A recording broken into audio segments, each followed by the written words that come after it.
Hey, I had another thought I wanted to share. Was out walking the dog this morning and had a bunch of thoughts running through my head, and so I wanted to come back and capture them right away to make sure I could share them with you. One of which is that what you say matters.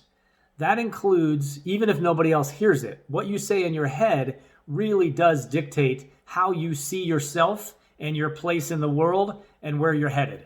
If you're somebody who constantly looks for problems, who looks at the bad side of things that happen, you're going to see more and more of that. I know it sounds a little cheesy or cliche, but it's absolutely true. Whatever you project into the universe absolutely comes back to you. If you're a religious person and the context of being a good person in service of God makes more sense to you, then frame it in that way. But however you look at it, how you represent yourself and present yourself in the world, and also your internal thoughts, will absolutely dictate the path that you're on. I know lots of people who are just stuck in a rut of one bad thing after another happening to them. And when I talk to them about it, it's the same core problem.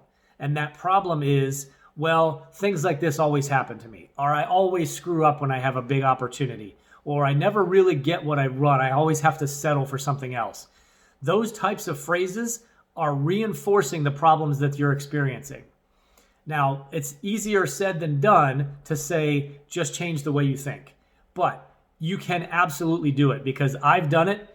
I used to see the world very differently, and I just had to train myself over time that when I would have a negative thought, I would pause and say, nope, fix that. And I would change a phrase like, I can't ever get stuff like this right, to, I used to struggle, but I'm getting better at these sort of things. And that's encouraging, it's non-judgmental, and it helps me relax and not punish myself for not being an expert at something that I just tried to do. I'll give you an example. I'm terrible at fixing stuff around the house, right? It's not my thing. My dad's great at it. My father-in-law is great at it. I just don't have that ability in many cases.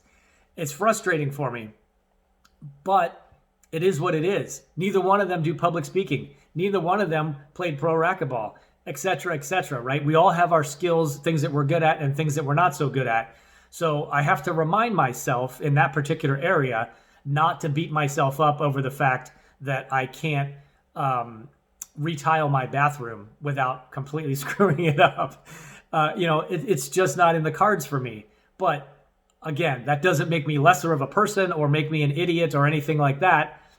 I just need to recruit help when it comes to those kind of things. So don't be too hard on yourself. Change the way you speak to yourself, and always think of this.